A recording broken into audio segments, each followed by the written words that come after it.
अस्सलाम वालेकुम दोस्तों, आपके अपने चैनल प्योर देसी टिप्स में हम आपको खुशामदीद कहते हैं। मेरी तमाम दोस्तों से गुजारिश है कि चैनल को सब्सक्राइब कर लें और बेल आइकन को दबाना हरगिज़ न भूलें ताकि आने वाली हर वीडियो का नोटिफिकेशन आपको मिल सके।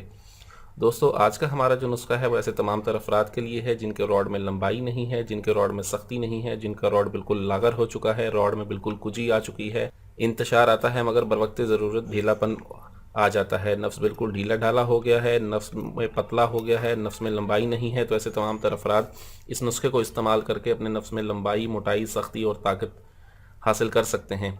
इस नुस्खे में जिन चीज़ों का इस्तेमाल है और ये नुस्खा कैसे बनना है, इसको बनाने में एहतियात है, इसको बनाने में मेहनत है।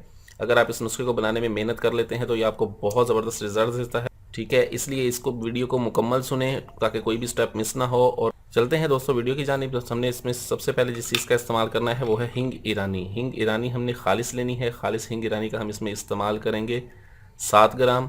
ये देख लें, हिंग ईरानी की शक्ल को आप अच्छी तरह से देख लें। हिंग ईरानी का हमने इस्तेमाल करना है इसमें 7 ग्राम। मगज़ जायफल, यानी कि जायफल के हमने जो है जायफल का हमने अंदर का मगज़ लेना है, छिलका इस्तेमाल नहीं करना। 1 तोला हमने जायफल का मगज़ जायफल लेना है। असगंध नागौरी, असगंध नागौरी का हमने इसमें इस्तेमाल करना है 2 तोला। और 2 तोला ही हम इसमें इस्तेमाल करेंगे अकड़ कढ़ा। हमने करना ये है कि सबसे पहले हमने इन तमाम चीज़ों को जो है अलग अलग बिल्कुल बारीक सफ़ूफ़ बना लेना है। इनका बिल्कुल बारीक सफ़ूफ़ बना लें, सब चीज़ों का अलग अलग सफ़ूफ़ बना के रख लें। उसके बाद आपने इसमें 3 रोगन शामिल करने हैं। 30-30 ml हमने तीनों तेल शामिल करने हैं। रोगन तिल, रोगन लौंग और रोगन माही हमने शामिल करना है इसमें 30-30 ग्राम।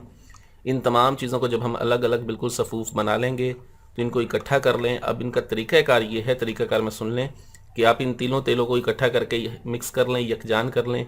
और इन तमाम चीज़ों को आप एक खरल में डाल दें। तमाम पीसा हुआ सफ़ूफ़ जो है वो एक खरल में डाल के आप एक कतरा शामिल करें तेल का और उसे खरल करते रहें। एक कतरा तेल का शामिल करें और उसे खरल करते रहें। जब पहला कतरा उसमें डाल के जज़ब हो जाए, खरल करके बिल्कुल गायब हो जाए, तब दूसरा कतरा डालें।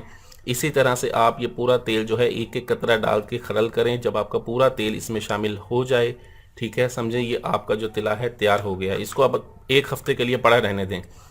इसको बनाते साथ ही इस्तेमाल नहीं करना। 1 हफ़्ता आप इसे छोड़ दें, ठीक है। 1 हफ़्ता पड़ा रहे, 1 हफ़्ते के बाद आप इसे इस्तेमाल में लाएं। बहुत ज़बरदस्त रिजल्ट्स हैं इसके। रॉड की लंबाई, मोटाई, सख्ती, ताकत के लिए बहुत आला नुस्खा है। वीडियो अच्छी लगी हो तो इसे लाइक, शेयर और कमेंट ज़रूर करें। मुझे अगली वीडियो तक के लिए इजाज़त दें। अपनी सेहत का बहुत ख्याल रखें। शुक्रिया। अल्लाह हाफिज़।